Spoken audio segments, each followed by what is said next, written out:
It's not done. That's what Declan Rice said. Not after winning, not after lifting a trophy, not during a celebration. He said it after a defeat, after momentum had started shifting in the wrong direction, after people began questioning things, after confidence no longer felt automatic. And maybe that's why those words stayed with people, because confidence sounds normal when life is going well, but belief sounds completely different when spoken inside uncertainty. Most people can sound hopeful while they're ahead. It's easy to trust the process when the scoreboard still favors you, when people still expect good things to happen, when failure still feels temporary. But what happens when things stop going your way? When the atmosphere changes, when people stop sounding so confident, can you still hold on to belief then? Most of us know what it feels like when momentum changes. Not just in sports, in life. You feel it in careers, in relationships, in friendships, in dreams that slowly stop feeling alive. Sometimes nothing dramatic even happens. There's no explosion, no clear ending, just a slow shift in energy. Motivation becomes harder, the excitement disappears quietly, and one day, without realizing it, you start acting like the story is already over. That's the dangerous part, not failure itself, but the moment you emotionally decide, this is probably how it ends. Human beings do this all the time. We treat temporary feelings like permanent conclusions. A bad month starts feeling like a failed life.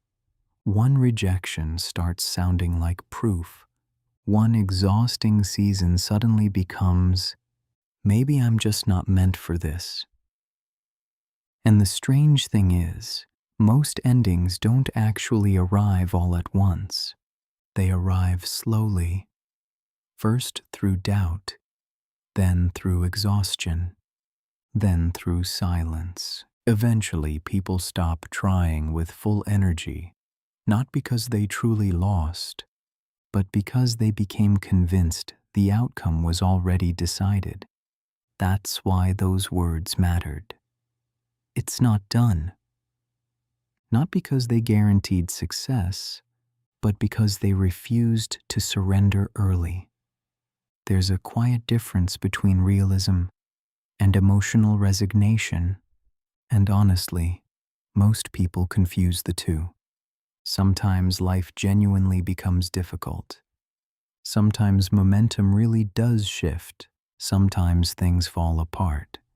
But emotionally deciding it's over before the story actually ends changes the way people move. You can see it happen everywhere. A football team starts playing nervously after conceding one goal.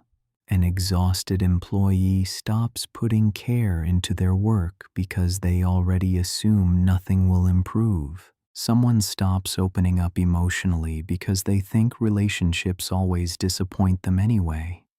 The ending begins long before the actual ending, because once people lose emotional belief, their behavior changes before reality even does. And maybe that's why hope matters more during bad moments than good ones. Not unrealistic hope. Not motivational quotes pretending everything is fine. Just the quiet refusal to close the door too early. It's not done. There's something incredibly calm about that sentence. It doesn't sound emotional. It doesn't sound dramatic. It almost sounds ordinary. But maybe real belief usually does. Maybe belief isn't loud speeches or cinematic moments. Maybe sometimes belief is simply refusing to say, it's over, while everyone else already has. And honestly, some of the hardest moments in life happen when you feel momentum turning against you. Not because pain is unbearable, but because uncertainty is exhausting. When things are clearly terrible, people react.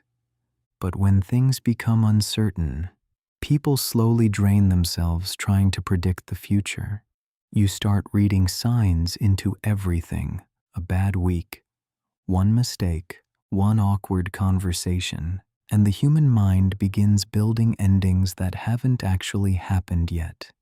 That's why people often suffer twice. First from reality, then from imagination. And imagination can become unbelievably convincing when emotions are low. Especially at night, especially during quiet moments. Especially when you're alone long enough to hear your own thoughts too clearly. That's when temporary struggles suddenly start sounding permanent. You begin saying things like, maybe this is just who I am now. Maybe it's too late. Maybe this won't work anymore. And maybe sometimes those thoughts feel true simply because you're tired, not because they're accurate. Tired minds love final conclusions because certainty feels safer than uncertainty, even hopeless certainty.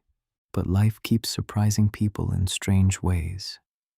And sometimes, things begin changing the moment you stop treating the situation like it's already over.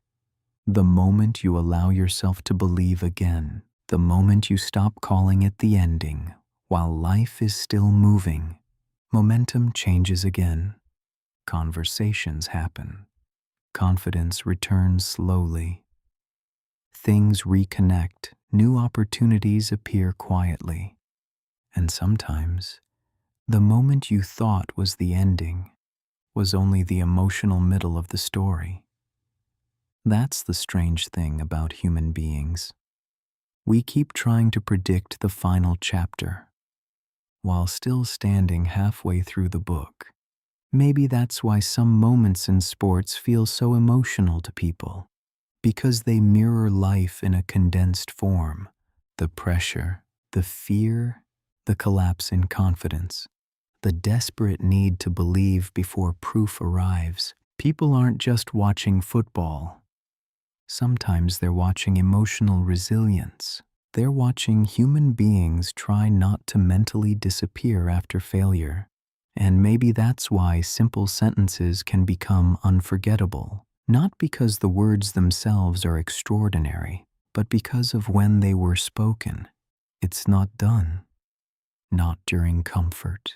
Not during certainty. During doubt. And honestly, most meaningful things in life require surviving periods where momentum turns against you. Maybe Declan Rice would never have won the Premier League if he had believed, like many people already did, that it was over when everything stopped going his way. But everything began changing the moment he refused to doubt himself while everyone else was already questioning things. The moment he kept pushing forward while so many people already thought it was over. The moment he kept fighting quietly through the difficult weeks, even before reality gave him a reason to believe again. And eventually, the real ending finally revealed itself. Success walks in quietly beside them and says, "It's done."